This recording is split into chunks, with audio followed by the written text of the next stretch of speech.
Friction. Bonjour à tous et bienvenue dans une nouvelle séance Friction, ou devrais-je dire Hola señores, parce qu'aujourd'hui on va parler de Guillermo del Toro. J'ai mis un moment à faire le rapprochement avec l'espagnol, je sais pas pourquoi. Bah oui, parce que j'ai appris qu'au Mexique on parlait espagnol. Alors, Pareil. aujourd'hui on va parler de Guillermo del Toro, qui est un réalisateur mexicano qui s'est récemment fait, enfin pas fait connaître, mais on en a entendu parler. Il est connu ? Ah, tais-toi. On en a entendu parler avec les Oscars, puisqu'il est reparti avec meilleur réalisateur, meilleur film. On en avait parlé déjà la dernière fois, parce que j'aime beaucoup le travail de Guillermo del Toro. Et aujourd'hui, on va parler d'Hellboy, sorti en 2004.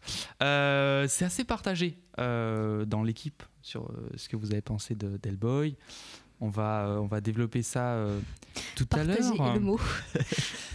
Oui, parce que Aziza m'avait dit qu'elle adorait le film et maintenant elle est en train de Je me rétracte un petit peu. planter un couteau dans le dos. Je vais donc être seul face à cette bande de cons. Tout de suite, c'est les grands mots. Voilà. Petit tour de table traditionnel, même si ça fait que 2 fois, mais les traditions, vous savez, ça s'instaure très rapidement. Honneur aux filles, excellent. Qu'est-ce que tu as aimé, détesté, regardé cette semaine, Aziza ? Alors, ça va être encore une fois un coup de gueule, mais j'essaierai de faire un coup de cœur un jour, promis. En fait, On sort une remarque sexiste sur le fait que les meufs ne sont jamais contentes. Ah mince, On peut, hein, on peut. Oups. Ah, bravo. Pas aujourd'hui. voilà, mais c'est on pourra. dit. Vous savez à quel genre de macho j'ai affaire. Maintenant, on peut poursuivre. Donc, le film dont il va être question, c'est La nuit a dévoré le monde de Dominique Rocher. Et c'est un film qui vient de sortir au cinéma. Et je m'étais dit, genre, film français qui parle de zombies, film de genre. Si ça se trouve, ça va ressembler à Grave, que j'avais beaucoup aimé. Du coup, j'y étais allée vraiment confiante. Et il a décidé en fait de mélanger à la fois le film de zombies et un film un peu à la Seul au monde. Et je trouve que c'est un mariage vraiment pas heureux parce que du coup ça enlève toute la tension qu'il peut y avoir dans les films de zombies. En fait c'est un mec qui se retrouve enfermé dans un immeuble alors qu'il y a une attaque de zombies. Et du coup, en fait, il est juste enfermé dans son immeuble. Il n'y a aucun danger vu qu'il est en sûreté dans son immeuble. Il se passe absolument rien de tout le film. Et ce qui était particulièrement drôle, c'est qu'il y avait une vieille dame à côté de moi au cinéma et elle arrêtait pas de se plaindre pendant tout le film. Là, genre, mais qu'est-ce qui se passe ? Pourquoi il se passe rien ? Mais c'est dégueulasse et on voit du sang, nanana. Et elle s'est barrée au milieu du film et c'était trop drôle à voir. Mais voilà, donc c'était pas une très très bonne expérience et je conseillerais pas forcément de voir ce film. Il y a vraiment des gens au cinéma quand même, c'est incroyable. Ouais. Toujours cette catégorie de personnes là, Qui ont envie de faire partager leur... En fait, c'est ça qui m'avait beaucoup étonnue. Elle voulait que toute la salle entende qu'elle appréciait pas le film, tu vois, là, mais j'aimerais essayer de l'apprécier aussi. Laisse-moi. Est-ce que tu pourrais te taire ? Oui, du coup, je ne connaissais pas ce film. Sorti le 7 mars 2018 avec Denis Lavant. Bon. D'accord, merci pour ce coup. On ne sait pas si c'est de cœur ou de gueule, mais c'est un coup. Plus un coup de gueule, du coup, mais... Sur les ça a quand même spectateurs ou sur le apprécié film la grand-mère qui était dans le cinéma. Donc c'est un... Oui, qui est un élément Il y a pas une partie coup de inhérent au cœur, film, voilà. mais... C'est plus un coup de gueule. Mais le film est pour avant toutes tout les une grand-mères de expérience France. avec tout ce qui se passe autour quand même. C'est ça. C'est avant tout une expérience. Bon, Timothée, t'as l'air d'avoir envie de parler. Ah, mais... À toi la parole, alors. Enfin sorti de son à mutisme toi après l'honneur. le premier podcast. Bienvenue chez Ch'ti, non, c'est pas ça. Non, pardon. Alors ça aurait pu, mais ce sera pour un autre coup de cœur. Non, moi cette semaine ce sera sur donc un film qui est sorti en 2003, film italien qui s'appelle en français Nos meilleures années. Et c'est un film assez long qui dure 6 heures, mais Rien que ça. il est assez dur à décrire. En fait, c'est une tranche de vie sur 40 ans d'une famille italienne. Et en fait, le fait que le film dure 6 heures est un avantage juste incroyable parce que le réalisateur a le temps de poser tous ses personnages, de poser son action, et donc en fait tous les personnages sont extrêmement bien construits et en fait on s'y attache. Et les 6 heures, j'ai pas envie de dire qu'on les voit pas passer, mais ça dure pas plus longtemps qu'un film de 6 heures. de 2 heures qui est enfin c'est pas ressenti de manière plus Longue qu'un film de 2 heures où il se passe rien en fait. Là c'est pas qu'il y a tout le temps des actions non plus, mais c'est juste qu'on s'attache assez rapidement au personnage Et ensuite, c'est incroyable la manière dont ils ont développé ça. C'est une fresque absolument magnifique sur l'Italie et donc sur la famille. Et voilà, la musique est magnifique aussi. Et il y aurait trop de superlatifs à utiliser, donc je vais m'arrêter là. Mais It's great. voilà, c'est juste. It's great. It's Voilà, great. c'est une expérience. Donc effectivement, les 6 quel heures enregistre. peuvent paraître repoussantes, mais pour ceux qui auront le courage, ça vaut vraiment. Tu les as faites vraiment d'un coup? le coup. Quasiment, ouais. Et je pense qu'il vaut mieux. Le film est en 2 parties de 3 heures, mais il vaut mieux. Il vaut mieux quand même parce que. En fait, de toute façon, tu as envie de savoir ce qui va arriver dans la suite. Et, 6 heures, tu sais, et moi je peux attendre un peu. tu risques d'oublier en fait les personnages. Bon, après, tu peux. Tu risques Alors, d'oublier 6 ton heures, identité. si tu risques de les oublier. Non, ce que je veux dire, c'est que si tu fais 3 heures un jour et 3 heures l'autre jour, par exemple. Bah, c'est déjà le conséquent, lendemain, par 3 exemple. heures, non? Oui, mais ce que je veux dire, c'est que quand tu re-regarderas, tu risques d'avoir moins de charge émotionnelle parce que tu seras moins directement impliqué que si tu l'avais vu juste avant, en fait. D'accord, donc merci Timothée. En parlant de films de 6 heures, je crois que tu as également Un film de je sais pas ce que vous avez cette semaine, mais Non, Pourtant, à perdre. et un film je qui est change sorti au très dernier récemment. Non, j'ai changé. Ah Attention. d'accord, parce qu'il voulait, en fait, je vous confie, il voulait nous parler de Laurence d'Arabie. Effectivement. Mais en fait, il s'est rappelé qu'il avait vu un film depuis. Non, j'ai comment dire. J'aimerais plutôt partager un coup de cœur parce que en réaction à ces deux avis, puisque on a vu que le film c'est une expérience commune avec des spectateurs autour, le film peut être aussi une expérience temporelle à travers ce marathon, on va dire audiovisuel de Trop shy, 6 ces heures. introductions. Et attention, Expérience la remise en temporelle. rapacinante, bordel. Eh bien, moi j'ai envie de dire que le cinéma, rappelez-vous, c'est quand même un plaisir. Et c'est sur quoi? Un plaisir d'enfance. Et moi, j'aimerais parler d'un film qui est en lien avec mon enfance complètement. Un film qui est peut-être connu de tout le monde ou de personne. C'est Le Prestige, qui est un film américano-britannique de Christopher Nolan, sorti en 2006, si je ne me trompe pas, et adapté en fait du roman du même nom de Christopher Priest, sorti en 95. Et de quoi nous parle ce film de Nolan? Eh bien, ça parle de rivalité. Si tu te lances dans une description du Prestige, Attention, on va parler non, d'Hellboy très la semaine sommaire, prochaine. c'est une rivalité entre deux magiciens et c'est pour voir lequel des deux est le meilleur. Et ce film, à part la mise en abîme qui est poussée à son paroxysme sur la réflexion du cinéma, sur l'art de la dissimulation, de la simulation, etc., sur les strass, les paillettes, les tourbeaux de magie, moi ça me rappelle mon enfance parce que moi j'ai grandi dans une famille de danseurs, j'étais tout le temps dans les coulisses avec mes parents à les attendre, donc du coup je connais tout cet univers, des vieilles poulies que tu dois actionner, des rideaux qui fonctionnent pas, des trappes magiques qui fonctionnent, bref c'est vraiment un univers qui me parlait et aujourd'hui encore une fois je me ramène tout le temps à ce film pour me rappeler non seulement de mon enfance mais surtout du plaisir à voir ce film et à le découvrir. Donc même si un film peut être une expérience commune, un marathon c'est surtout un plaisir d'enfance.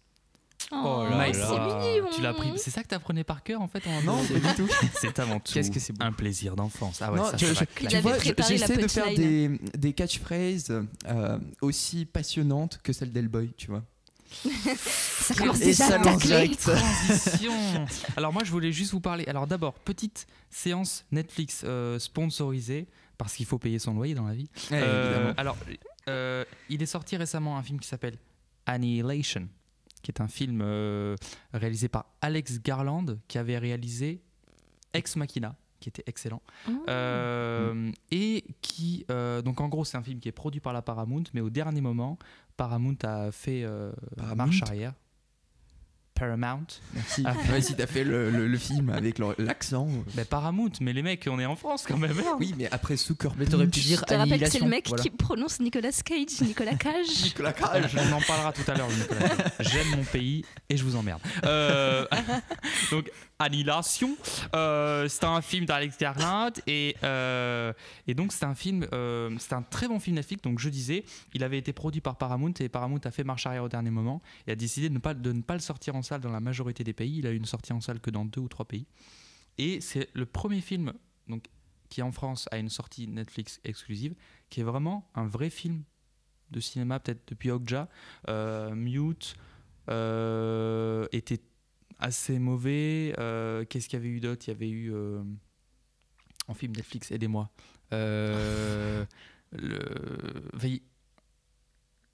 Bah, je me rappelle plus. Mais Galère. Il y avait d'autres films. Attendez, non, moi c'est pas grave, je chercherai plus tard. Donc c'est un film avec Natalie Portman, avec Tessa Thompson, avec Jennifer Jason Leigh, qu'on a vu dans. J'ai cru que t'allais dire Jay-Z. Je me suis dit, ouais. Non, la hype. c'est pas ce genre de film. C'est un film de science-fiction et je préfère ne rien vous en dire d'autre. Falloir que je reprenne le français, moi. Non, parce que c'est vraiment très très mystérieux, mais il y a un vrai sens de l'image. Les images sont assez magnifiques. Et parfois, il y a un travail aussi sur l'animatronique, sur le réel qui est très bien fait et parfois perturbant. Et aussi, donc en séance Netflix, en ce moment est sorti le concert de Hans Zimmer à Prague, qui est incroyable. Ouais, ça c'est incroyable, vraiment. Je vous conseille à tous de voir ça. Et parce que j'ai essayé de faire 3 trucs, parce que après tout, j'anime cette émission. J'ai vu hier un film qui s'appelle Be Kind, Rewind. Donc Soyez sympa, rembobiner, de Michel Gondry. Michel Gondry, donc en grande partie, il a fait Eternal Sunshine. Vas-y, toi qui as un si bel accent anglais, prochain. Oh non, je veux plutôt entendre la voix douce d'Aziza qui est en train de me regarder. De Eternal Sunshine of the Spotless Mind. Wow, quelle fluidité dans la langue anglaise. Quel magnifique sens. Je me rattrape sur la blague machiste, tu vois, genre. Ouais, non, mais Shakespeare, il faut être fier de toi. Je suis pas sûre que ça efface. Soyez sympa, rembobiner, qui est un film donc en gros qui raconte l'histoire d'un employé de vidéoclub qui voit l'intégralité des cassettes du magasin magnétisées et donc effacées, et qui tente de refaire tous les films en version suédée. Je ne sais pas si vous connaissez ce nom suédé. Non. C'est ce film, donc sorti en 2008, qui a instauré ce nom suédé, c'est-à-dire refaire tous les films en version cheap. Et donc c'est avec Jack Black, c'est avec une petite apparition de Sigourney Weaver, avec Danny Glover aussi. C'est pas un film incroyable, mais rien que pour ce principe du suédage qui a été après repris pas mal de fois sur YouTube et sur les créations internet. Comme le film d'Interstellar avec 5 € de budget. Est-ce que vous l'aviez vu ? Ça doit être ça. Gros conseil, allez voir, ça doit être sur Facebook ou sur YouTube, tapez Interstellar version cheap et ce trailer est juste magique. C'est avec 5 $, vous pouvez faire tout, mais tout. C'est magnifique. Une belle leçon de vie. Ouais, magnifique. Décidément prochain. Bon. Non, mais entre ceux qui pensent à payer le loyer avec des placements de produits pour Netflix, s'il vous plaît, sponsorisez-nous. Et ceux qui disent sponsorisez-nous. On s'est tellement bien articulé. À 13 minutes. Ça commence à sentir mauvais cette émission. Comme le film dont nous allons parler, c'est ça ? Alors, parlons Belle transition. de Hellboy. Le H expiré est extrêmement important. C'est un film sorti en 2004, soit au début de la vague de super-héros. On peut dire que X-Men a été une pierre marquante après les cataclysmes des Batman de Schumacher, je sais pas. Des Batman pourris. Donc, Guillermo del Toro s'était avant illustré avec Blade 2, qui était également un film de super-héros, mais on avait aussi eu Spider-Man de Sam Raimi, évidemment, qui avait fait un démarrage incroyable au box-office. Le 1 et le 2, je crois, qui étaient sortis avant 2004. À vérifier, chers auditeurs. Attends, je l'ai devant... Attendez, pardon. Je l'ai devant la tête. Non, alors, même année, tiens, 2004. Ah, comme quoi. Oh. Ouais. Et tant que tu es sur la base de données, Hulk. Film. Oui, Hulk. Le tout premier Ouais, le tout Ang premier. Lee, ouais. Enfin, le tout premier. Non, pas le tout premier, mais celui que il y en a eu des plus de deux. vulgaires millennials comme toi considèrent comme le premier. C'est vrai, papy fanboy, c'est vrai. Donc oui, revenons-en à nos moutons. Une expression à utiliser le plus souvent possible. Donc, qui s'inscrit avant la vague des super-héros. Alors la vague des super-héros, on va dire que Nolan avec Batman aussi a réinstauré une espèce de... Voilà, et maintenant on est vraiment dans l'overdose de films super-héroïques. Allez, on reprend le petit jeu de la dernière fois. Quel est le budget de Hellboy ? On rappelle notre valeur étalon quand même. Sucker Punch, 82 millions. Ah oui, c'est vrai. Tu te rappelles. J'avais déjà oublié le film. Sincèrement, Je pense j'aurais dit moins. Moins ? Non. J'aurais dit moins parce qu'il y a moins d'effets spéciaux qui sont engagés en fait. Mais 4 heures de maquillage par jour Ouais. Pour C'est des vrai. prothèses, ouais, c'est vrai. En vrai, il y a pas énormément de post-production. Évidemment, bon, ok, les créatures, Allez, etc. donne un chiffre. Moi, j'aurais dit Pas 90 millions. énormément de Grand max. post-production. 90 Ouais, 90. Ouais, je vais dire 95. C'est là, parce que déjà, la semaine dernière, c'était Sucker Punch. 50 millions, un truc comme ça. Bah, c'est un Non, truc mais de c'était pour malade. déconner, évidemment. Non, mais s'il te Oui, plaît. c'est ce qu'on dit. Et du coup, je dirais 70. 66 millions. Non. Il a coûté moins que Tim. Sucker Punch. Mais c'est ça que je veux vous expliquer avec Guillermo del Toro. C'est l'artisanat, c'est l'amour du savoir-faire. Oui, mais l'artisanat, ça coûte souvent plus cher que ce Ouais, qu'on quand croit. même. Non, Ok. non, l'artisanat dans le sens savoir-faire. C'est pas la dépense toute numérique. La forme de l'eau a coûté 20 millions. Et je le rappellerai jusqu'à ce que je meure. 20 millions, c'est moins que Red Dingue. Il y a que Voilà. toi qui t'es infligé la souffrance de voir ce film. Hein. Oui, Red Dingue, oui, c'est. Bon. Combien il a fait au box-office mondial? Mondial. Mondial. Il a dû faire un flop, non? Ouais, c'est. Je crois. Oui, non. Quel dédain, tout de suite. Non, Non, mais mais on c'est sait pas, que c'est pas le genre genre, de truc qui aurait fait C'est pas un grand gros film de démarrage, Del Toro je pense. non Bah, plus. le gros problème d'Hellboy, c'est qu'il est arrivé avant. Je pense qu'aujourd'hui, il aurait. Avant la plus. vague Voilà, des. c'est ça. Ouais, mais je pense que. Ah, moi, j'aurais dit un petit 60 millions. Hein. À Il peine a pas remboursé son budget pour toi? Attends, wait. Légèrement au-dessus, moi, j'aurais dit. Peut-être 70 millions. Ok. 80, moi je Mais dis. c'est vrai qu'on est un peu. Enfin, c'est avant la vague des super-héros. Mm. Guillermo del Toro, enfin, il était quand même connu, il avait fait du bon taf sur Mais Blade pas autant 2, que maintenant. hein. mais pas autant que maintenant. Et en plus, enfin, les fans d'Hellboy, je ne connais pas les chiffres, je ne connais pas la population, donc Mm. non, j'aurais dit pile 70 millions. Bon, un peu il a comme Prochain, moi, je pense. fait 100 millions au box-office mondial. Comme Oh. quoi. Le deuxième Honorable. a eu un budget de 20 millions de plus, mais a fait 160 millions parce qu'il avait. C'est quand même correct. Voilà. Et en termes d'entrée en France, à votre avis? Oula. Pourquoi c'est toujours moi qui donne le premier chiffre Mhm. Non, je sais pas. C'est- C'est 700 000, toujours moi je sais qui mouille pas. le maillot. Allez. Wow. 600 000. 600 000. Pas mal. Mais c'est 600 vrai 000, c'est quand même qu'aujourd'hui, pas on mal, voit, hein. quand on voit l'échelle des box-office de films de super-héros, ça semble minuscule, quoi. Mm. Mais Ouais, après, c'est pas, enfin, c'est c'est pas énorme pas pour un un- film de super-héros quand on compare aujourd'hui, effectivement. Mais c'est pas à un une époque héros, où Black Panther a dépassé Tête le milliard. d'affiche super connue non plus, donc Non, mais même les- s'il sortait aujourd'hui, avec la hype autour des films de super-héros, je sais pas s'il aurait un On bien est meilleur quand accueil. même hein. allé Regarde Les voir Gardiens de la un Galaxie. film qui s'appelle L'Homme-Fourmi. L'homme fourmi, non, mais les gardiens de la L'homme galaxie. fourmi. Oui, c'était mais c'est un pas film connu Marvel. du tout. L'Homme-Fourmi. Genre On tu est- poses Marvel dessus, on t'as est déjà allé des voir entrées. hein. aussi un film qui s'appelle Green Lantern. Bah, Oui, mais celui-là, Green il est Lantern, connu. c'était pas un Green succès. Lantern, c'est Mais- connu. Oui, mais on est quand même allé le voir. Il y a des gens Tu qui... es quand même allé le voir. On n'est pas Ouais, tous. Non, je l'ai vu en VHS. En Attention. VHS Ouais. Il y avait Green encore Lantern. des VHS en circulation what en Russie. Attention. Ah, Elle coûtait mais c'est extrêmement... un marché particulier. Même en Et c'était Tunisie, il bon y avait pas marché, ça. Si hein. on part de la Russie, tout est possible. Ah bah écoute... Alors, petit tour du propriétaire. La musique est signée par Marco Beltrami, qui n'a pas cet fait accent. grand-chose de très marquant. Et le Sur le chef-op... film ou en général? Ah là là. Louis, tu vas te prendre J'enchaîne. tellement cher. Je continue, je suis sur une ligne droite. Stoïque. Guillermo... Ah, il s'appelle Guillermo aussi. Guillermo Navarro, qui est le chef-op, qui a travaillé sur Chronos, Les Chines du Diable, Labyrinthe de Pan, Hellboy 2, Pacific Rim. Et les deux derniers, Twilight. Il Voilà. a passé dès le tour Euh, de Ouais, Twilight. est-ce qu'on peut reprocher un manque visuel à Twilight? Les deux derniers... Ah, les deux derniers Ouais, ok, oui. Non, les deux derniers, oui. Bon, on parlera Sur le pas de premier, Twilight, sur le premier, je l'aurais pas dit. Le premier, il y avait de bonnes idées. Hein, quand même. Ouais. Le premier, c'est Je m'en certainement le seul souviens truc pas, à sauver, en fait. Le visuel. C'est vrai. C'est vrai. Voilà. Alors pour revenir à Hellboy, le scénario donc est adapté par Guillermo lui-même depuis les comics de Mike Mignola.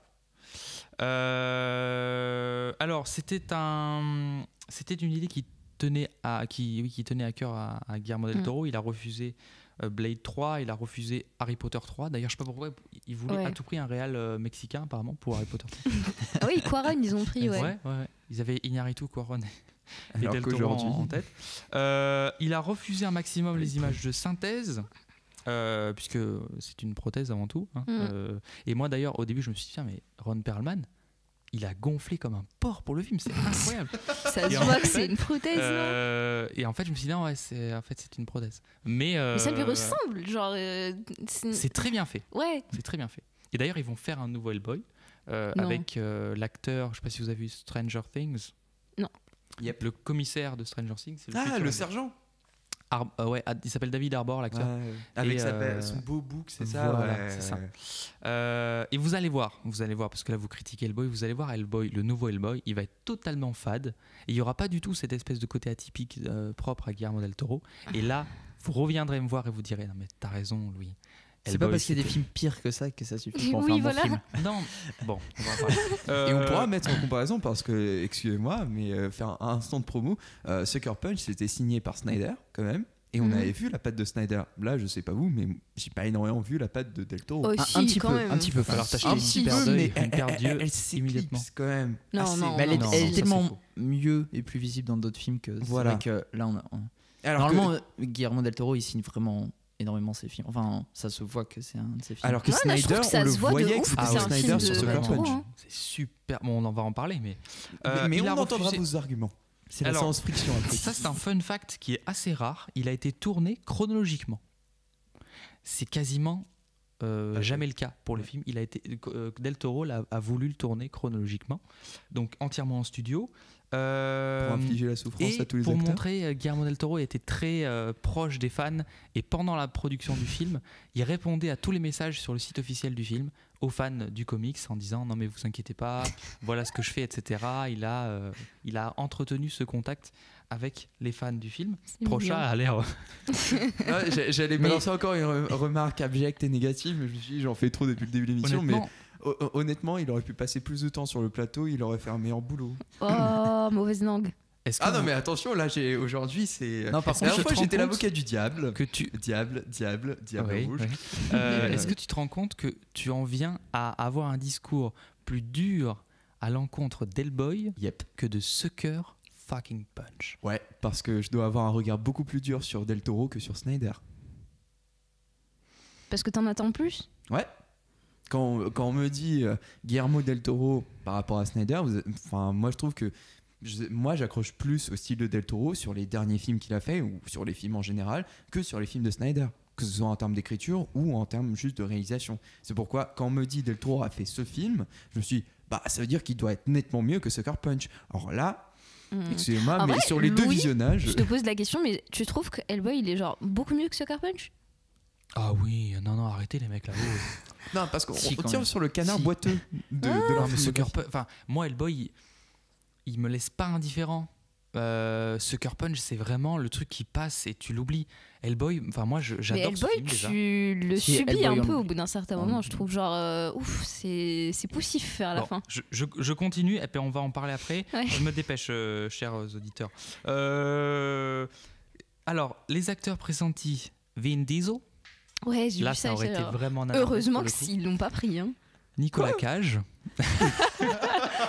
Non, alors pour expliquer, c'est-à-dire qu'un jour, au courant d'une discussion, j'ai sorti Nicolas Cage et ça a beaucoup fait rire les gens autour de la table. Donc Nicolas Cage et The Rock, Dwayne Ouais. Johnson. Alors qu'il n'était pas connu à l'époque. Non mais Dwayne Johnson, en Lui, il aurait Hellboy, pas eu ça besoin de suffit. prothèse Ouais, pour voilà, le corps, genre, il c'est était buff. Mais vraiment Ron Perlman qui, Ah, était pour les qui était un acteur qui était dans... Mais c'est une perruque de toute façon. Ouais, mais quand même. Je peux parler ou... Alors la perruque. De Ron samouraï. Perlman, c'était un choix auquel Del Toro tenait. Voilà, On c'est comprend un- pourquoi. Hein. Oui, c'est vraiment un acteur, bon, c'est un acteur que j'adore, qui était dans Pacific Rim, qui était dans Chronos aussi. Il était dans d'autres films. Pacific Rim. Bien sûr, Il jouait quoi? je sais plus, mais il était dans Pacific Rim. Comme quoi, acteur mémorable, même s'il aurait dû rester dans les seconds couteaux. hein. Je suis un peu juste lui. Et la scène d'ouverture, qui est quand même qui est bien, qui est réussie, mais qui fait appel Non, là, tu peux pas Un défendre la arc. scène d'ouverture. à Rien, le troisième Reich, c'est le retour des nazis en vapeur. elle a demandé. Les nazis ont pas peur, ça. Le point Godwin Non, dès les 5 premières minutes. Yes. Tu savais. bon alors, j'ai fini donc.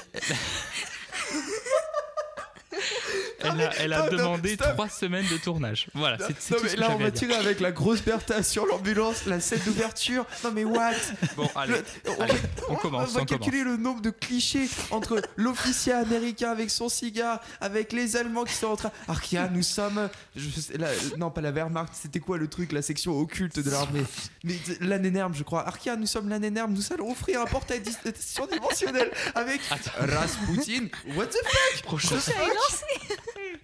On n'arrive plus à... Non, stop, ce film va m'achever. Est-ce que- J'en peux plus. Est-ce que quelqu'un peut résumer l'histoire rapidement? Je pense que là, non. Timothée. Globalement, il y a donc il y a un professeur spécialiste dans des questions occultes, quelque chose comme ça, qui aide à la base l'armée américaine et Voilà. donc pour l'intervention pour arrêter Rasputin. un commando de force occulte allemand. Voilà. Et il se trouve que ces Allemands ouvrent un portail vers on ne sait où, qui reste ouvert trop longtemps et qui laisse rentrer un démon que le professeur finit par recueillir parce qu'en fait c'est un démon qui a l'air plutôt mignon, plutôt gentil, comme un, Qui comme aime un le petit- discutable. comme un petit singe. Bon, même s'il est tout rouge et qu'il a quand même une tête assez étrange. Et ensuite, il se révèle que ce petit démon était Hellboy qu'on retrouve donc dans sa vie adulte et qui va être confronté à le débat traditionnel, est-ce que je suis un démon ou un humain, comment puis-je devenir un humain, comment voilà. Et tout ça C'est pas avec si existentialiste que ça. Ouais, quand non, même. mais c'est- là, on reviendra sur un de ces c'est points, la quand même. tentative qu'il y a derrière, mais je suis d'accord, c'est assez maltraité. Et donc ensuite, tout un arc narratif avec son père, la relation qu'il a avec son père, tout un arc narratif avec une fille avec qui il a grandi et qu'il aime, mais qui aime aussi un autre Il y a homme. un triangle Voilà. amoureux, un Enfin, léger triangle après, ça amoureux. devient C'est le un triangle truc amoureux. assez classique avec le super-héros, sauf qu'ici, c'est un démon qui se demande qu'est-ce que c'est d'être un humain, qu'est-ce que c'est d'être un héros, tout ça. Et l'arrivée de John Myers, donc au bureau des... Je sais plus comment ça s'appelle, le bureau de Défense, truc. de la recherche paranormale, qui va découvrir Hellboy, ils vont tenter de s'entendre, voilà, ils vont faire une partie de ping-pong. Alors, ça commence assez fort avec un enchaînement d'archétypes de cinéma. C'est le cas de le Les dire. nazis qui veulent... Bon, non, c'est Non, avec les non, nazis qui ouvrent un soyons portail. sérieux. Non, les nazis qui ouvrent un portail vers où? Pourquoi? Ok, pourquoi? Bah, Pour vers, renverser. une espèce vers, d'enfer. Bah, parce oui, que c'est des l'enfer. méchants d'enfer ou Tout d'Éden, simplement. des monstres. On sait pas, ça s'appelle l'Éden. Il appelle Logdru Jahad, Peut-être, un truc comme ça. peut-être. Mais en tout cas, les nazis qui font confiance à un moine russe. Enfin, on rappelle quand même que Rasputin, bon, ok, c'est le lord de Hellboy. Peut-être que il était machiavélique, envoyé par quelqu'un, etc. Mais ils ouvrent un portail, on ne sait comment, on ne sait où. Pour Mais c'est assouvir- bagatelle, ça, c'est c'est pas détail, on s'en fout. Oui, c'est des nazis. Donc c'est C'est des pas détails. grave, ça, Excusez-moi, déjà. Mais on ouvre quand même sur une scène d'ouverture, ok. Et même dans cette scène d'ouverture, on pourrait parler de la musique de la scène d'ouverture qui est trop dramatique, du settings où évidemment il pleut, donc les couleurs sont saturées. Évidemment, la seule couleur qui ressort, c'est le petit monstre qui arrive Les couleurs seulement sont pas à la saturées fin. du coup. Ouais, Hein c'est très monochrome les couleurs. C'est très monochrome. Peut-être ça fait hommage à Moi, j'ai la trouvé assez BD. magnifique cette scène. Mais tu vois, j'aurais bien aimé plutôt pardon, j'ai tapé sur la table, il me regarde d'un regard. Mais j'ai mieux préféré j'ai plus préféré la scène d'ouverture de Sucker Punch. Où il y avait, Bon, on va peut-être arrêter de le comparer avec D'accord, Sucker Punch, le pauvre. si les gens peuvent écouter le podcast, ce serait bien pour nous. Suivez tous nos podcasts. Mais en vrai, il y La a pas mal de galère, clichés. les miséreux quoi. Allez voir notre podcast. S'il vous plaît. Il était drôle. Mais même, regarde, si on prend une incohérence, on nous introduit le meilleur assassin du régime Hitler. allemand. Le mec n'assassine même pas le professeur alors qu'il est couché, il a une lame devant. Il tire au pistolet dans son genou. En revanche, derrière, il massacre les 9 soldats américains qui étaient en train de foncer sur lui. Et Ouais. puis il reste à côté de la grenade pendant à peu près 10 Oui. secondes en sachant très bien qu'il n'arrivera pas à l'attraper parce que c'est évident que son bras est beaucoup trop court, et il reste quand même parce qu'il se dit peut-être qu'avec le regard je vais arriver à la tirer, Ouais, et puis on c'est sait ça. jamais, ensuite j'aurai le temps même de la relancer au loin, Mais- comme ça il m'arrivera rien. Là, mais vous même, a- en fait, on pinaille sur des détails, mais Ah oui. même si on évite ces détails-là, Mais la enfin, construction. pour moi, est genre, la mauvaise. scène, elle est super mal écrite. Au-delà, en fait, moi, genre, tout l'aspect kitsch et cliché et tout, à la limite, ça me dérange pas trop. Je trouve que, genre, dès les premières phrases où tu te dis que les nazis ils vont faire des trucs avec la magie noire, où genre, t'es dans le bain et t'acceptes. Mais par contre, genre, je trouve la scène super mal écrite, dans le sens où, enfin, moi, je comprenais pas du tout ce qui se passait, parce qu'ils avaient l'air de tout improviser. Genre, les Américains, quand ils arrivent, ils sont là. Ah bah apparemment lui c'est le chef des nazis, ah bah viens on va faire ça comme ça et tout. Et t'es là mais vous êtes qui du coup, enfin, vous êtes formé et tu mets un moment à comprendre juste parce que les décisions elles ont l'air de se prendre au pif et de manière super random et du coup t'as vraiment du mal à comprendre qui est Après, quoi dans l'histoire. Ça c'est justifié parce qu'apparemment, d'après ce qu'on comprend, ils interviennent en urgence, et puis ensuite ils sont aidés par le professeur surnaturel. Oui mais s'ils connaissent même pas genre le général ennemi je sais pas quoi, enfin... Mais genre apparemment en fait le professeur leur a juste dit que attention il va se passer un truc cette nuit, mais il n'arrivait pas trop à donner de détails, et ils ont juste su qu'ils devaient absolument intervenir genre vite, peu importe ce qu'il y a là-bas, et parce que c'est des soldats américains qui sont courageux. Voilà, tout ça, là, tout là, ça. vous êtes en train de abordons le film d'abord dans son ensemble. Certes, Très bien. déroulons-le de manière chronologique, mais nous ne nous arrêtons pas sur à ce moment-là, ça n'est pas possible scientifiquement. Non. Voilà. Votre honneur dans ce cas. Alors, on a une scène, moi que j'ai trouvé très réussie en termes notamment d'iconisation du personnage, c'est-à-dire que on voit Hellboy petit, mais il faut attendre, je pense, 10-15 minutes avant de voir Hellboy réellement. Joué par Ron Perlman, puisqu'il y a un très bon casting, hein. Il y a John Hurt, il y a Ron Perlman. Et pour on voir- s'arrête là. Et pour voir la construction du personnage, je rejoins totalement Louis. C'était vraiment un très bon point fait par Guillermo, parce que on apprend. Donc déjà, on le voit seulement quand il est petit, et en fait là, on nous prépare déjà à cette masse en fait qu'est Hellboy. À travers quoi? La musique. La musique, je ne sais pas si vous avez fait attention dans cette sorte d'introduction avec les journaux qui apparaissent sur le rouge.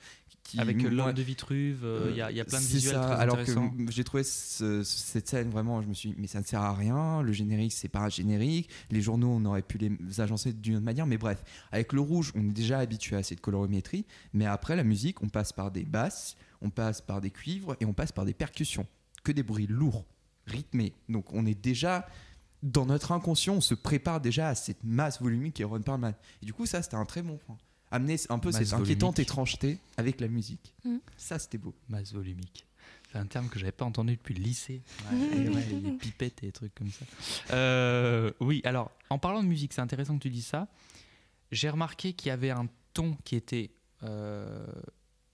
n'était jamais entièrement dramatique, qui est jamais binaire, contrairement au film d'aujourd'hui. C'est-à-dire, tu as que du drame et des enjeux hyper forts, et tu passes à l'humour pendant 25 secondes et tu reprends ton enjeu super fort à la Marvel ou ce genre de film.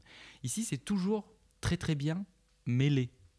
Par exemple, quand John Myers arrive au laboratoire, qui descend dans ce terrain, me regarde pas comme ça, pour ça. J'avoue, pourquoi tu fais cette tête? Parce que ça, c'est le point où je suis pas d'accord, mais je vais quand même laisser la parole à Louis. L'ambiance musicale, quand tu entres dans le laboratoire, elle est déjà plus légère, elle est plus dans l'anecdotique, dans le quotidien. Et tu sens que ce laboratoire, c'est le quotidien, et que les traits d'humour sont assez permanents et font assez bien, sont assez harmonieux avec le reste du film, je trouve, contrairement au film d'aujourd'hui. Et c'est assez typique au cinéma de Guillermo del Toro, c'est toujours de flirter presque avec le grotesque parfois. Même par exemple, dans la première scène d'action où Hellboy combat l'espèce de démon, La chose. il est tiré par des sorte de câbles gargouille, un à tout truc va. comme ça. Quand il se fait Samaeli, frapper, je crois que ça s'appelle. Samael. ouais. Samael, pardon. Donc il se fait frapper par ce démon. Et quand il est projeté, on sent les câbles à mort. Ouais, Mais, j'allais dire. mais c'est- ça fait partie il est de lourd. l'esthétique du film. Mais les séquences d'action sont molles. Les acteurs sont Mhm. lourds. Et l'humour pas d'accord. est lourd aussi. L'humour, je Ah. n'ai pas souri une seule fois. Moi Que ce aussi, soit je le trouve, ouais, oh l'humour, crap ou le métro qui est au-dessus de moi. Ou à chaque fois, pour moi, le rythme du film est mauvais, que ce soit dans les parties séquences d'action où on traque la créature, les parties narration où on fait évoluer les personnages, on voit l'amourette avec Lise, on voit la relation avec Sam, on voit la relation avec le père, et ensuite on repart sur l'action parce qu'on s'en fout de ces enjeux-là. Et donc du coup le film est mal agencé, et à l'intérieur même de la séquence d'action, les points où on doit rigoler, inexistants. Enfin, justement, genre la scène où par exemple ils sont dans le métro et à un certain moment il y a je pense que c'est Samael ou autre chose, je sais plus, bref, c'est pas la première scène où ils sont dans le métro, c'est la deuxième avec le chat là, voilà, justement. Et genre il y a la meuf qui est là genre oh save my kittens nanana, il y a genre un panier avec des chatons et Hellboy s'évertue à les sauver. Je trouve ça ridicule, d'un cliché, et je comprends pas d'où il y a une quelconque tension dramatique dans cette scène là. Je la trouve complètement ratée, et genre je sais pas si on est censé rire face aux gags des petits chats, mais en tout cas pour moi ça fonctionne absolument pas, ça enlève toute la tension de la scène. Et enfin je sais pas, moi je trouve ça c'est super un peu maintenant ce qu'on a bouffé énormément avec notamment les Gardiens de la Galaxie ou Deadpool, c'est ce truc de dédramatiser la tension dans les films de super-héros qu'on voit tout le temps, genre c'est pas pareil. Moi je trouve que là ça fait partie de les Gardiens de la Galaxie, les Gardiens de la Galaxie gardent sa tonalité comique pendant tout le film, mais par exemple des films comme Avengers, tu vois, ils arrivent, parfois ils embrassent complètement le côté vraiment dramatique, grandiloquent, etc. Et l'humour est juxtaposé de manière un peu trop abrupte. Là, je trouve que ça fait vraiment partie de l'identité du film. C'est un film qui est tragicomique, tu vois. Oui, mais ce que je veux dire, c'est que maintenant, je pense qu'on le trouve encore moins drôle parce qu'on a déjà bouffé avec d'autres films. On est habitué. Alors que là c'était le côté un petit peu méta, genre. Je sais très bien que c'est un peu ridicule cette scène d'action, comme tu disais, on voit les câbles où il se bat. Alors que juste avant, il n'arrivait pas à combattre le démon. Là, maintenant, il se bat avec un cajot contenant des chatons et il se bat à une main et il finit par terrasser le démon. Donc cette scène. C'est un truc. Mais je pense qu'il y a de l'autodérision dans le film. Oui, c'est ça. Je pense qu'en fait, énormément. Mais il y a deux points que j'aimerais soulever dans cette autodérision qui sont peut-être faits par Guillermo directement. Dans la première séquence, quand il chasse le monstre, il traverse, on va dire, une foire. Tu sais, avec les forains, les machines, le carrousel. Et tu as l'agent qui le suit qui fait hey, les costumes, ouais, ils sont sympas, faites pas attention à ces deux créatures. Donc tu dis putain, il est lourd. Mais à côté, ce sont deux monstres dans une foire, et tu dis c'est peut-être une mise en abîme de tout le film, c'est juste un prétexte pour rigoler sur des combats de monstres, etc. Arrête de voir des mises en abîme partout. Oui, je sais, mais j'adore ce mot, je veux le placer.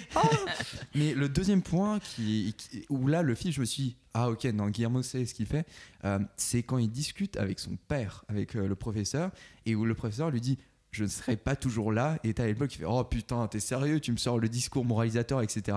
Et je me suis dit peut-être qu'il veut vraiment dédramatiser, et donc les punchlines sont oubliées parce qu'elles sont ridicules, donc il veut jouer sur les ridicules et pas sur le punchline.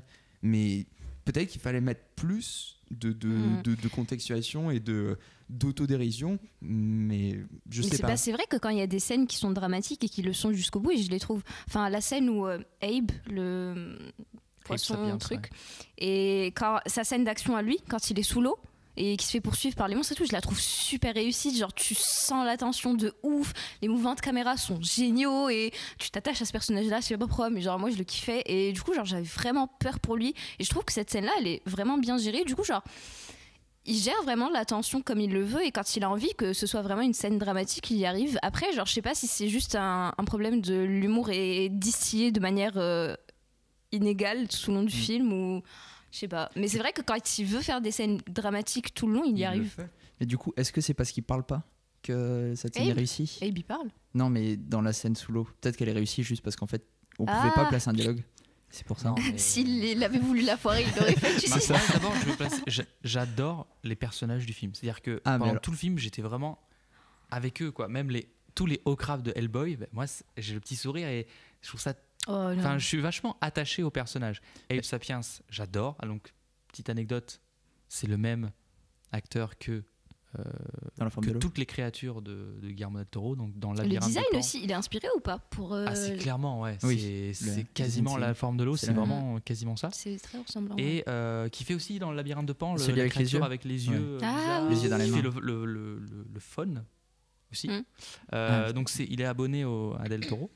Et Abe Sapiens, je trouve. D'ailleurs, il mange des œufs comme dans la forme de l'eau. Oui. Ouais. Oui, mais C'est vrai. Il est super attachant, ouais. Et en parlant de la forme de l'eau, il y a toujours cette volonté de Del Toro, d'abord de concentrer son film, pas tellement, enfin moi je sais pas comment vous l'avez senti, mais j'ai surtout senti le film basé sur la relation d'Hellboy avec Liz, avec son apprenti. Finalement, l'histoire de fin n'était qu'un support à l'évolution de sa relation. Le film se termine par une C'est un embrassade film d'un adolescent qui devient adulte, quoi. Enflammé. ouais, avec Liz et Hellboy. Et finalement, le reste du film, les péripéties, moi, ce qui m'a le plus touché, c'est par exemple la scène où il espionne John et Liz. Qu'est-ce qu'elle était chiante cette Elle était scène nulle. quand même, Ah, avec ça, le c'est moi, gamin par et contre, tout. j'ai trouve ça super bien. Moi, je l'ai par c'est- contre beaucoup aimé. Bah oui, cette où il scène. bouffe les cookies avec c'est le gamin. Sincèrement, C'est passer vachement- 15 minutes là-dessus, les gars. C'est du développement de personnage. Vous êtes trop habitués à avoir des scènes d'action pendant tout le film. Non, Très bien, non, non. c'est pas vrai. Et c'était un point que je souhaitais aborder, c'est les personnages. Pour moi, ils sont creux. Quelle Oui, est la bah motivation non. de Alors, chacun? À force d'être caricatural, au bout d'un moment, t'y crois plus à Hellboy. Oui. Enfin, Hellboy, c'est quoi sa motivation? On l'a retrouvé quand il est enfant. Le professeur l'a élevé comme son enfant, mais ensuite il fait quoi dans la vie? Par quoi est-ce qu'il est motivé? On lui a dit bute ces créatures Par et Liz. tu seras logé ici, c'est tout. Liz, c'est son amour, mais on apprend son amourette genre quand il passe la voir à l'hôpital psychiatrique, mais elle a l'air de s'en foutre carrément. Donc du coup tu dis oh, un amour impossible, etc. Mais en fait il montre pas énormément de signes qu'il tient à elle, à part dans la séquence finale. Ensuite, sa relation avec le nouvel agent. Si, quand même, Pendant il tout le il film, tient à elle de on sent ouf. que- Oui, mais à la fin, il Le- pousse la un scène avec cri, toutes les il lettres. la sauve et c'est tout. Ouais, la scène avec toutes les. Celle-là, elle était touchante, je trouvais. Genre, c'était mignon. Bof. Non, mais ensuite, pour en revenir au personnage, On n'est le pas touché par la professeur, même juste chose. bof. Rien. Les nazis, on sait même pas pourquoi ils sont là. Ils sont juste, oui, nous allons ouvrir un portail et détruire tout le monde. Pourquoi? Parce que vous suivez juste un. Non, ça par contre, c'est juste parce que les nazis, c'est juste le personnage prétexte. qui est méchant de toute façon. En fait, t'as pas besoin d'expliquer pourquoi ils sont méchants parce qu'ils sont nazis, donc ils sont méchants. Oui, mais après, mais il dans est ce classe cas, le le- C3PO Ah ouais. là. Ah ouais. Mais il manque tous de motivation. ce perso. Le Cronen, je crois qu'il s'appelle. C'est l'assassin Les filles d'Hitler. qui là. ressemblent Ah, à oui. C3PO. Même une fois qu'il enlève son masque, bon, c'est. Oula, il est moins charmant. Les CGI sont un peu tremblotantes et bon, il y a des défauts techniques. Mais il est avec les yeux exorbités et tout. Ouais, non, ça il a pas de fonctionne. paupières. Il a pas de paupières. Ouais. puis Il a pas de Non, c'est- lèvres.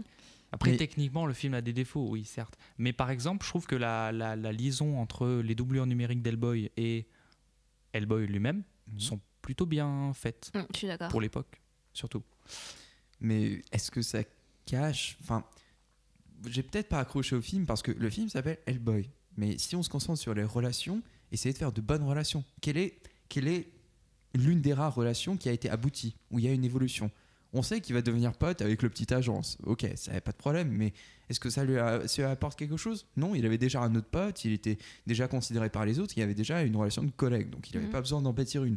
Il trouve l'amour avec Liz. Ok, J'avoue, ouais, ils se sont avec juste l'amour remis avec Liz, ensemble. qu'est-ce qui a changé là? Oui, Il lui a juste dit ok, je tiens à toi et ça a tout changé dans sa tête à elle. C'est Parce ça. que elle le dit dans le film qu'elle est partie et revenue 13 fois du centre où ils c'est sont. ça. Et qu'est-ce Bah, qui a fait tilt? Elle revient une 14e fois parce que on arrive au milieu du, Oui, mais du cycle de ils aller-retour. quoi. s'étaient jamais mis ensemble, tu vois. Alors que là, genre, Si, c'est l'aboutissement. je crois. Non, Attends. mais non. Et c'est pour ça, c'est le problème. On se concentre sur toutes ces multiples relations et on oublie la relation fondamentale du public avec le personnage principal. Le seul dilemme moral d'Hellboy apparaît à la fin.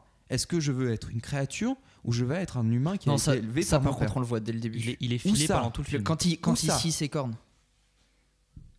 C'est tellement minime, il ne s'est jamais posé la De question. quoi Non, mais c'est un des trucs, je me souviens pas. D'accord, Mais je mais- trouve que au contraire, on en entend tout le temps parler. C'est genre Jamais. Moi, le j'ai- cliché du. à part les cornes, ok, mais Pendant où, la- où il a le dilemme de humain ou créature dans le film. à Un part la exemple séance. très simple et je vais.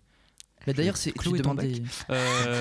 La première scène de course-poursuite avec Samael, quand il poursuit dans le métro, qui s'accroche au métro et que le conducteur du métro Ah oui, oui. lui défonce sa tête et il lui dit non, mais je suis de votre côté. Ouais. Ouais, c'est ça. Et il Ok. lui défonce sa tête. Ça, oui. Et c'est filé pendant tout le Fair film. point. On sent le côté.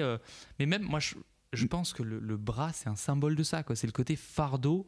Tu vois, le truc qu'il doit porter en permanence. Pierre, oui, se raser les Et cornes. puis, ok, non, je et peux puis il y a comprendre. aussi le. Tu disais, on comprend pas ses motivations. Moi, je trouve que si au contraire, sa motivation, c'est juste essayer d'être accepté par les humains. Je sais plus, il répète plusieurs fois que c'est juste son travail en fait d'aller combattre les monstres. Parce qu'il sait que pour être accepté, il est obligé de faire ça. Genre, il fait ça justement pour être accepté par son père surtout. et accessoirement son père représente les autres humains quoi. Mais dans ce cas, rien que peut-être visuellement. il aurait fallu peut-être simplement poser, je sais pas, un dialogue avec son père au milieu du film pour expliquer enfin, pour mettre en mots toutes les pensées qu'il a. Parce que En même temps, son si père on qui dit dit tout- je l'ai appelé fils. Oui, voilà, Oui, genre mais les ça, dialogues c'est- insistent il dessus. faudrait au moins une relation directe, pas indirecte. Il faudrait montrer les motivations du vrai personnage pour qu'il exprime. Il faut pas qu'il montre seulement avec les gestes, parce que si tu montres avec les gestes, tu dois Procha. assumer que Tu dois l'acteur. être un spectateur actif Non, Oui. stop. et On doit interpréter. tout te dire pour que Tu tu dois tout te comprennes. dire pour que tu Et comprennes. visuel. Non, si on a une approche indirecte de ses motivations, ça veut dire que l'acteur a un degré de charisme qui fait que je comprends qu'il est tourmenté par un débat moral interne. Ou dans le Et- film, Ron Perlman a affiché ce dilemme. Dans ses yeux, dans ses gestes, évidemment il est handicapé par ses prothèses, mais je ne vois jamais les moments. Pour moi, il a joué d'une manière monotone de A à Z. Si tu veux montrer des choses indirectes, montre-le avec un acteur qui est capable d'exprimer ses sentiments de manière interne. Quand il voit son père mort, quand John Myers, quand il fait C'est retour pas un arrière. dilemme moral, c'est ton père qui meurt. Évidemment, tu vas chialer pour lui, mais ça montre pas le dilemme entre créature et homme. D'où c'est Alors- son père. C'est son père justement parce qu'il essaye de devenir homme et que lui Là, qui est à la si tu base une repars les cheveux, créature. quand même. De quoi? C'est Mais en tiré fait, par là, les vraiment, c'était très très dur. Ouais. Si tu parce cherches, qu'il faut être- si tu cherches du symbolique, bien hardcore, bien in your face, la séquence où il se brise les cornes. Là, t'as pas plus frontal. C'est ce que je dis. Oui, mais c'est à la fin. C'est ce qui. Moi, c'est je ce te qu'il disait, parle lui. de avant. Et pendant Oui, mais tout le c'est un film, aboutissement. tu quoi. as ce côté très très dur. Déjà visuellement, tu sens que il faut s'enfoncer vraiment pendant. Je pense que la scène où quand John Myers traverse le portail, du moment où il traverse le portail jusqu'au moment où il arrive voir Hellboy, je pense que tu as 3 minutes. Il y a vraiment ce côté, l'isolement total du personnage, vraiment la porte, etc. Et quand on le voit arriver, d'ailleurs, c'est un truc que j'ai bien aimé, c'est qu'il est caché par le comics. La première fois qu'on le voit, il regarde le comics et il est dans une espèce de... Parce que le comics travaille beaucoup le clair-obscur, là, voilà, et très très bien fait. Et ensuite, c'est tout le temps le côté... le côté gros dur, mais qui est remis en question par les événements. Quand, encore une fois, la première course-poursuite, John Myers se fait percuter par la voiture, Hellboy fait retour arrière, alors qu'il a une mission, c'est de tuer le démon. Il fait retour arrière et on sent un peu de tendresse envers son coéquipier.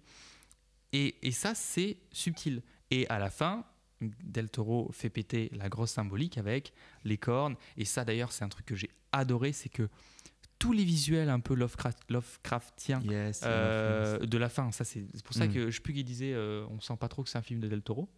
Je crois que c'est avant C'est- l'émission, quoi. C'était moi. C'est le moins Del Toro des films Non, qu'il a, ça- qu'il a ça, fait, je je crois. Pas On d'accord. avait dit. du tout. Non, à la limite tu peux dire Pacific Rim. Ouais, Pacific Rim pour le Parce coup. que Ok, vraiment, moi ouais, je ouais. sens, même dans les décors, dans la couleur, c'est vraiment pas du tout pas Del Toro. Hein. c'est très Donc c'est Del Toro. complètement du Del Toro. coup. Vraiment, dans les décors, c'est complètement Del Toro. Ouais, je suis C'est tout un à fait projet qui d'accord. lui tenait à cœur. C'est pas du tout une commande, ou en tout cas, c'est quelque chose qu'il voulait faire. Mm. Et non, là vraiment, là-dessus, j'arrête pas de te regarder. Parce que t'es mon Là, ennemi numéro J'aime 1. bien, maintenant. chers auditeurs, j'ai les 3 regards qui se fixent sur moi. Et oui, parce que Mais- t'es trop dur avec ce Bah oui, film, ça va Ouais. pas non, du mais, tout. mais même passons le développement du personnage. Donc juste, Soit je d'accord. reste sur le Mais dans ce cas, visuellement, avec pour les le espèces de visuel- fresques. Hmm. Quand Hellboy, déjà quand Rasputin va donner la vision au père de Hmm. Hellboy, la vision qui va se passer à la fin du film, à savoir que Hellboy va libérer les enfers, etc. Et qu'on voit Hellboy avec ses cornes, avec cette espèce de visuel très très dark. La très enfer. contre-plongée, C'est on vraiment voit même un pas son tableau. visage qui est dans l'ombre, il y a énormément Ça de c'est symbolique, oui. magnifique. Et à la fin on a la même chose. Mais Et oui. le film arrive à être super prenant. Le personnage, encore une fois, de l'assassin nazi, quand dans la scène, Tellement ça de fera clichés. rire éternellement. Ah, je peux pas, non, désolé. Bah oui, mais C'est un écoutez, nazi, un mécanisme. Non mais c'est comme une horloge, tu sais, tu la remontes et tu attends. Ariane, le nazi pour 3 heures. Nous allons faire un petit coucou. Vous l'avez pas trouvé assez glaçant ce personnage? Moi, je Si, sais si, moi je Si, l'ai kiffé. C'est un des plus Boba réussis Fett quand même, nazi. je pense. Je trouve son cara design Et méchant. génial Ouais. déjà. pas. Ah, c'est un Boba Fett nazi. Non, Non, Boba Fett est non. moins bien réussi. Oui. Non, et Boba Fett ne parle pas et doit être badass. Ce Si, gars-là Boba ne Fett, parle il parle pas. en plus. Ah non, mais il y a une séquence. Oh là là, oh là là. C'est quand il se fait capturer. Enfin, il est mort. Son corps, pardon, son cadavre est ramené au dans le labo. centre. Ouais.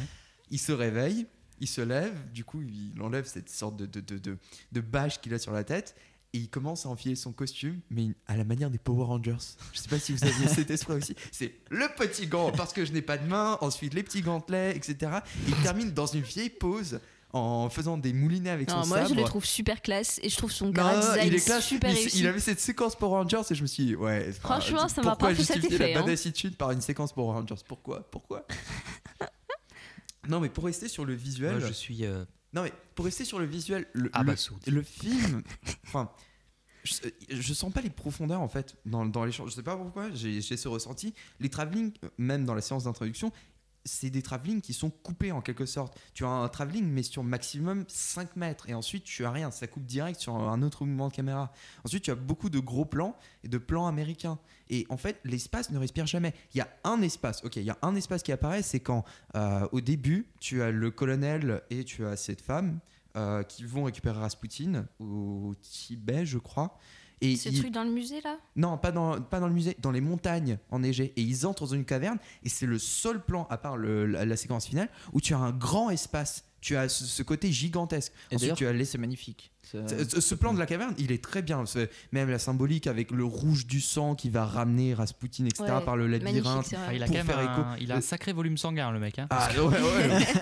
Ça remplit tous les sillons. trucs Très en fluide, 30 le sang, secondes. très fluide. Ah oui, c'est. Mais pendant tout le film, tu as pas cette idée de profondeur dans le champ et t'as l'impression qu'ils sont tout le temps refermés. C'est con d'avoir un personnage aussi grand et volumineux et de pas exploiter ça. Genre, Mais justement, c'est ça en fait. Oui, Genre, oui, il bah, évolue c'est ça, dans un il est monde d'humains confiné, etc. auquel il n'est pas adapté. Mais même, ça te bride toutes les séquences d'action. Là où tu as envie d'avoir un Au peu de contraire, moi respect je trouve que ça Ah souligne son côté pesant et puissant et tout, le fait que Plus il se restreint, cogne de peut-être. partout et Non, je suis pas un fanboy d'avoir énormément de profondeur de champ, mais j'aurais bien aimé avoir un peu plus d'aération. Parce qu'à force d'être trop confiné, je comprends le point du isolement d'Hellboy, confinement de sa force, la séquence avec l'eau, avec Abe, si je me rappelle bien. Oui, elle est très bien parce que tu sens le stress, tu sens les références aux dents de la mer ou je sais pas.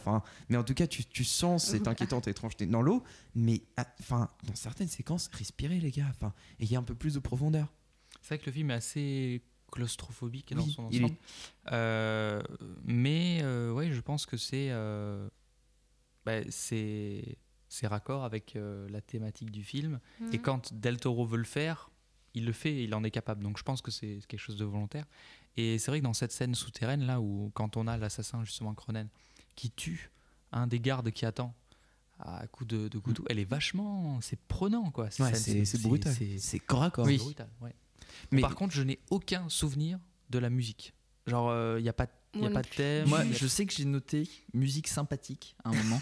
Parce sympathique, qu'il y a dû y avoir adjectif, genre une musique en fait que j'ai entendue. Tout le reste en fait était oubliable. Assez, ouais. Et il y a juste une musique que j'ai entendue à un moment et du coup je me suis dit, ça va. D'accord. Mais effectivement dans l'ensemble je trouve la musique assez oubliable. Mais du coup je sais pas comment t'as pu l'haïr à ce point quoi. Procha cette musique. Non, je l'ai pas haï, j'ai jamais dit ça. contraire. Attends, j'ai félicité la construction du personnage par la musique au C'était début. le premier point. Et Je croyais j'ai qu'après, dit tu disais que c'était c'était- Non, c'est une musique qui peut-être peut s'oublier rapidement, mais c'est une musique qui surtout suit l'action. Il n'y a pas de prise de recul. La musique n'introduit pas un autre univers, ne souligne pas les enjeux. Elle est là juste pour accompagner l'action. Exemple très simple, quand attention spoiler, le professeur se fait tuer. Ah non, je sais, Maintenant, il dit ça alors c'est qu'on a trop tard. raconté. C'était l'intégralité du film. Alors Mais- le moment mais où il quand a même, arraché corne. Quand le professeur meurt, on ne sait pas assassiné par qui. Mystère Nancy par le colonel. Quand il est assassiné. Diabolique. Par Rasputin. Ah non, oui. Non. Par le colonel, t'as raison. Par Cronen. Du coup, tu as la scène de l'enterrement. Déjà, j'ai adoré le plan où tu as cette mer de parapluies qui sont en plongée et tu vois, ça se sépare. Tu as le corbillard qui passe. Non, le cercueil qui passe. C'était très classe. Et toute cette scène, toute l'émotion a été gâchée par quoi ? On regarde le cercueil, la tombe, et le travelling commence à partir lentement, fait une contre-plongée sur Hellboy, sous la pluie, dramatique, et avec la musique, tu sors l'orchestre symphonique, tous les violons qui sont en mode epicness, où c'est la tristesse en si bémol, en do ré mi fa sol, je sais pas quoi. Alors Mais comment en tout est-ce cas- que tu l'aurais fait? Non, mais je ne l'aurais. Je sais pas à moi de critiquer, mais si tu fais quand même une introduction d'un personnage par une musique badass, et tu sais comment manipuler la musique, t'aurais pu trouver autre chose que ce cliché du je termine en contre-plongée sur le personnage qui est isolé sur le toit sous la pluie, évidemment. Et évidemment, notamment, ça se passe sous la pluie, avec une musique over-dramatique. Si tu es Del Toro, tu pourrais amener ça plus finement. Je sais pas. Après, si t'avais mis par exemple. Non, le petit regarde, très bonhomme en simple. mousse, Tu plonges Hellboy dans La réécriture pas de la Hellboy populace, par mais Prochain. parmi les hommes. Il est connecté avec les autres hommes dans la peine, dans la douleur, par la perte de son père, par la perte du professeur et de son boss. Là, tu aurais rendu déjà plus humain et tu aurais évité le over dramatique. Par exemple, tu le mets à genoux et t'as quelqu'un qui lui pose sa main sur l'épaule pour le réconforter. Attends, Oui, mais tu je le mets à pense que- genoux et t'évites l'over dramatique. Pardon. Non, mais je pense que par si tu veux contre, faire over c'est. dramatique, amène au moins quelque chose en plus. Là, Non, mais je pense que c'est un point, enfin un tournant dans la progression, l'évolution du personnage de Hellboy, parce que c'est clairement le moment où il aurait pu se dire fuck les humains, genre ils ont tué mon père, ils font que me mettre des bâtons dans les roues, et il était en mission pour les aider, et enfin personne ne l'a aidé. Donc c'est logique pour moi qu'il soit genre isolé dans sa solitude, et parce que c'est là qu'il va faire le choix de est-ce que je continue d'aspirer à cette humanité, ou est-ce qu'au contraire je laisse tout tomber, tu vois. non, ça oui. exactement. Mais ce que je veux dire, Et la bim, musique dans ta over face. dramatique Et sur bim. ça sert à rien. T'es On à le sait terre, qu'il Prochain, a t'es un à débat. terre. T'as plus rien, t'as plus de ressources. Eh, mec. vas-y, tu me cherches, vas-y, tu veux qu'on se la Vas-y. donne, tu veux qu'on se cherche la pas, donne. ne cherche pas sur Hellboy. Non, mais sincèrement, ramener comme ça avec des sabots XXL, enfin, il aurait Tu sais pu faire que ce film. cette séance friction va te suivre pour chat parce que maintenant, je vais être très dur avec toi. C'est-à-dire que si tu commences à défendre un film, parce que là vraiment, t'as fait le pointilleux C'est sur Prochain qui choisit le prochain le film. Ah oui. Ah, je suis désolé, mais ça s'appelle une séance friction. Pour l'instant, c'est une séance friction de 1 versus 3, alors qu'au au départ, c'était le 1 versus oui, mais 3 parce que- contre toi, Je veux Louis. dire, ils sont partagés, mais toi, Ouais. t'es vraiment 100% Catégorique, quoi. négatif. On dirait que tu cherches à détester le film. Je sais pas, j'ai pas accroché. Serait-ce de la mauvaise foi? Pour moi, On sait ça pas. reste un film, mais tu vois, c'est Ah, pour moi aussi, il est très bien, hein. voilà, non, c'est un. Il c'est- est vraiment- il est Il y a pas trop trop mal, et il y a mais, très mais. mais tu vois, pour un réalisateur comme Del Toro, j'ai plus d'exigences que pour Snyder. Non, mais on est d'accord là-dessus, Voilà. mais Et c'est pour ça, genre, c'est pas pour autant qu'il faut tout rejeter en bloc. je suis le seul à apporter un point de vue critique, sinon Oh, ça c'est pas s'appelle vrai, hein. la séance Non. point gris, c'est tout. Ils ont tous Non, apporté après- des critiques qui étaient... Après, pour revenir aussi sur tout ce qu'on a nuancé. dit jusqu'à présent, moi je trouve que ce film c'est juste un énorme potentiel gâché. Genre, en fait, il y a des bons personnages comme Abe ou Bon, c'est l'automate vrai qu'il est un nazi, peu sous-exploité. mais ils sont complètement sous-exploités. Clairement. L'automate nazi. Bah, le le nazi- personnage que nous, on l'assassin trouve swag. nazi là. Ah, moi j'ai Ouais. cru qu'il était bien exploité celui-là. Ouais, il est bien exploité, je trouve. Ouais. Il apparaît assez. Tu voudrais qu'il Euh, parle Non, mais en fait, en fait, c'est qu'une marionnette finalement. Donc, il fait pas si peur que ça, parce que le gars Oui, qui mais- le dirige fait pas si peur que ça. Le gars qui le dirige est pas du tout charismatique et du coup, on s'en Ouais, fiche ça en fait. c'est vrai, par contre. Je suis d'accord. Ça, je suis d'accord. aussi. Hellboy, il y a toute la tension, comme je disais au début, entre est-ce que je suis un démon ou un humain, et ensuite le triangle amoureux, mais ça tombe un peu. Enfin, ça tombe un peu à plat. Et puis le pire, c'est Enfin, à la base, c'est un film de super-héros quand même. Et je sais pas ce que vous avez pensé de la scène de fin, mais elle est mauvaise, quoi. Elle tombe complètement à plat. Et donc, en fait, j'ai l'impression que tout ça, c'est lié au lore d'Hellboy, dont il a pas pu se départir. Genre, le fait d'utiliser les nazis qui sont hyper caricaturales, ça fait tellement comics. Et alors que tout ça, ils auraient pu Vous parliez de Lovecraft tout à l'heure. Tout ça, on aurait pu juste le justifier en disant que c'est des divinités Lovecraftiennes qui sont pas contrôlées par des nazis ou des Russes qui sont méchants contre les Américains. Juste, c'est des divinités qui viennent de là. Et ça aurait fait tellement plus peur que de savoir que c'est un homme, juste parce qu'il est méchant, qui fait venir des monstres comme ça. Parce que du coup, si c'est juste un homme, ben, on s'en fout. Enfin, Et- des monstres. Un monstre pendant Ouais, pratiquement voilà. tout le film. Et- J'aurais plus aimé avoir plus de créatures. Regarde il- le 2 alors. Peut-être. Ouais, le 2 Je vais regarder. plus riche. Celui-là, c'est un premier opus qui installe les Oui, personnages. évidemment. Mais ce que je veux dire, on a eu droit à une sorte de chien de l'enfer, on va appeler ça comme ça, et à la fin, 3 énormes poulpes. Mm. C'est le hentai de l'enfer, vraiment. Genre, Oui, c'est Trois absurde. poules et un Mais chien. je sais pas comment ça s'appelle. C'est glace hentai, bleu fluc. Je sais pas c'est quoi le nom qu'on leur Tu veux donne. dire ce qui arrive du ciel là? Oui, le voilà. hentai Ah. de l'enfer. Oui, Bah oui, ça c'est vraiment poulpes de le- c'est- l'espace. c'est le- c'est le- Entre les nazis automates, on a les poulpes de l'espace et le chien de l'enfer. Non, ça c'est le Eh bah, le putain, on a démon chaud au de cul, non, Lovecraft. c'est ça. Exactement, c'est Ouais. les espèces de. C'est le sort de Cthulhu en fait. le- Exact, c'est ce que Ok. je viens de dire. Mmh. Mais bon, c'est pas grave. Les amis, un dernier mot sur Hellboy. Bah, Vas-y, regardez autre fanboy. chose. Oh. Non, mais regardez autre chose de Del Toro. Regardez Crimson Peak. Ah mais Crimson Peak c'est vraiment pas le meilleur del Toro. Hein. Si, Déjà, El Laberinto del Fauno. C'est. mais lui, c'est plus un film pour moi. Genre, tu le regardes tellement dans les cours d'espagnol. Genre, je dois Mais c'est l'avoir parce que regardé t'es- 2 ou 3 C'est fois. parce que t'es pas tombé sur. Enfin, du Un coup, bon t'es tombé prof sur les bons d'espagnol. profs parce qu'ils te font voir les Ah, bandes si, de pain. si, j'avais. Mais c'est Non, je juste suis que d'accord, c'est il est trop très, trop. très, Mais- très, très étudié. Oui, Oui, c'est voilà, genre, au bout d'un moment. Plus vrai. comme Non, un film. La forme de l'eau aussi, on vous conseille également. Non, mais Crimson Euh, Peak. une petite conclusion sur le film, Procha. À voir pour vous faire votre propre avis. À voir aussi le Hellboy 2 pour Quelle avoir une diplomatie. comparaison. Mais sinon, un film quand même à voir dans la filmographie de Del Toro. Passage obligé. Ah bon? What? De quoi? C'est de la merde. Non, passage Non, obligé savoir, pour se savoir. dire que les autres films de Del Toro sont mieux. C'est tout. Ah bah. Voilà. Moi, je dis, Oui, mais regardez tu peux pas juste Hellboy, le dire regardez sans- Crimson sans Peak. Vous avez... regarder Hellboy, Non mais quoi. oui. Mais Bon, ce que je veux Timothée, dire, c'est qu'est-ce que- regardez-vous pour vous forger votre propre avis. Regardez-vous N'écoutez pas Louis. dans le miroir tous les matins, comme Procha. Et Timothée. Juste, ouais, c'est dommage avec l'imagination de Del Toro d'être arrivé à un film comme ça sur Hellboy, je trouve. T'es assez, trouve assez le film assez timoré par rapport à la promesse et Ouais, l'auteur mais en qu'il y fait, a derrière. il est trop. Je pense qu'il est trop retenu par son origine dans un comics. Pour une fois, d'habitude, j'aime bien les adaptations fidèles, mais là, je trouve qu'il essaye trop de garder tous les trucs qui sont pourtant tellement caricaturaux quand tu les passes au ciné. Et du coup, alors que Del Toro, justement, c'est un cinéaste qui est vachement libre. Normalement, dans le Labyrinthe de Pan, il y a des monstres, en fait, qui sont inspirés de monstres qu'on connaît, mais qui viennent de son imagination, quoi. On parlait du monstre avec les yeux dans les mains. Ça, c'est un truc qu'on n'avait pas forcément vu avant dans d'autres films. Et là, le fait d'avoir juste des nazis, des Russes et un truc vaguement inspiré de Lovecraft, tellement, pas un mélange, tellement décevant de la part de Del Toro, quoi. C'est Bon. voilà. Ben, moi j'ai beaucoup aimé. Je pense que c'est un film qui ne répond plus au canon actuel et donc qui nous paraît un peu absurde ou grotesque parfois. Grotesque, c'est dur à dire, hein, putain.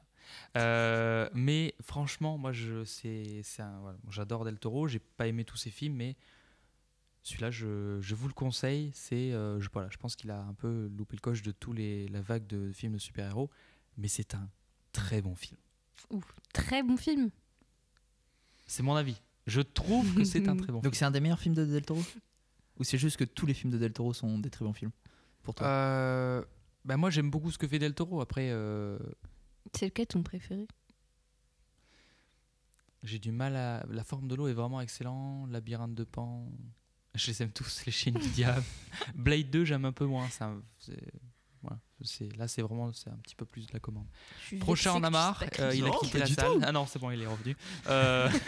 C'est juste, Il a sorti son pyjama. Non mais vraiment, Procha, tu choisis le prochain film.